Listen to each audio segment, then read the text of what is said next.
Hello po sa inyong lahat mga ka-crypto. Ako po si Pinoy Crypto Trader at sa video na ito ay atin mong pag-uusapan ang tungkol dito kay Dogecoin, kung saan ayon po rito ay meron daw po siyang binubuo or parang magkakaroon po siya ng isang mabubuong pattern na tinatawag pong Golden Cross. Ayan, at posibleng yung Golden Cross pattern na ito ang siyang magdadala sa presyo ni Dogecoin ngayong buwan ng May patungo po sa presyong 0.2 or 20 cents. Kaya ayan, meron po kasi tayong dalawang klase na signal dito gamit ang mga moving averages. Ayan, kung saan po ay nagko-cross sila.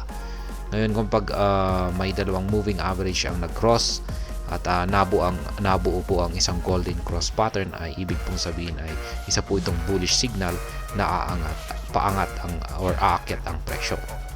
Pero meron din pong isang cross na tinatawag pong death cross pattern na kapag yan naman po ang nabuo ay babagsak ang presyo nito.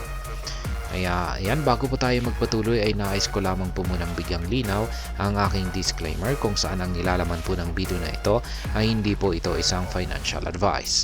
For education and information purposes lamang po ang layunin nito. Maliban po dito ay nais ko na rin pong magbigay babala na wala pong kahit anumang group chat ang Pinoy Crypto Trader.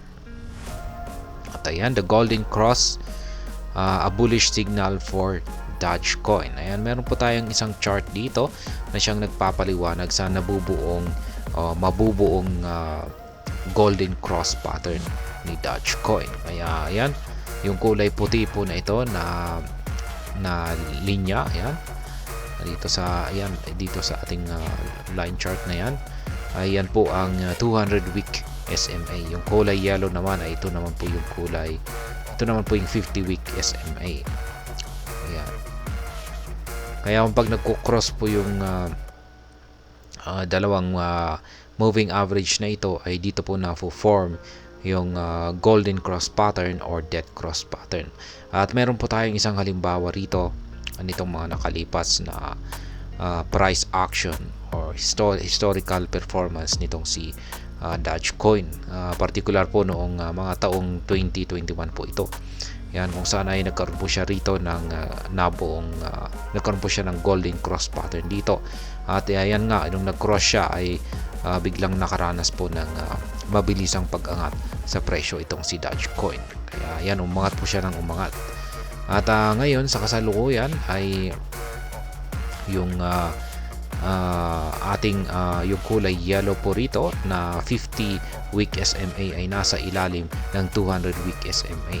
At mukhang ito po ay mukhang magko-cross na yan sa ibabaw ng 200 week SMA or ang kulay puti na linya na ito.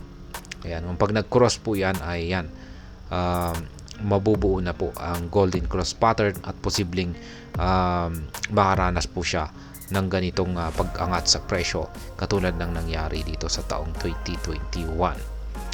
Kaya yan po yung parang inaasahan ng karamihang mga analyst na posibleng mangyari kung sakaling nagkaroon po or may nabuong isang golden cross pattern dito sa chart ni Dogecoin. Isa po itong weekly chart time frame at mula po ito sa datos ni Binance.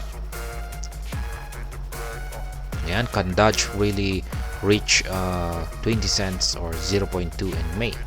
Ayan, meron nga ba talagang kakayahan si Dogecoin akyatin ang 20 cents ngayong buwan ng Mayo?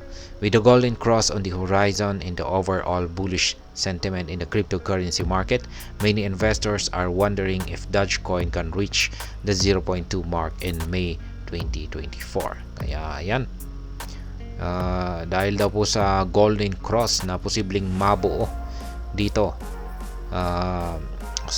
dito kay Dogecoin, ay marami po ang napapaisip kung kaya nga ba ni Dogecoin akyatin ang 20 cents or 0.2 na presyo ngayong buwan ng Mayo. These experts also provide a range of Dogecoin's potential price movement with a minimum expected price of 0.128 and a maximum price of 149. Kaya ayan, meron din po mga crypto experts ang nagbahagi ng kanilang mga price prediction dito kay Dogecoin para sa buwang ito, ngayong buwan po ng May. At ang kanilang inaasahan po na magiging presyo ni Dogecoin ay maglalaro po sa minimum price na 0.128 at ang maximum price naman po ay 0.149. Kaya yung kanilang mga prediction ay wala pa po sa 20 cents, 0.2. The confirmations of the golden cross in the overall market sentiment could lead to a significant price appreciation for Dogecoin. Kaya ayan, kung hindi pa kasi nabubuo yung golden cross pattern dito sa chart ni Dogecoin, pero kung sakaling nabuo po talaga yan at na-confirm na ayan, isang golden cross pattern ang nabuo ngayong buwan ng May, ay possible po na baka mas mataas pa ang aakyatin ni Dogecoin kumpara rito sa mga inilabas na prediction ng mga experts.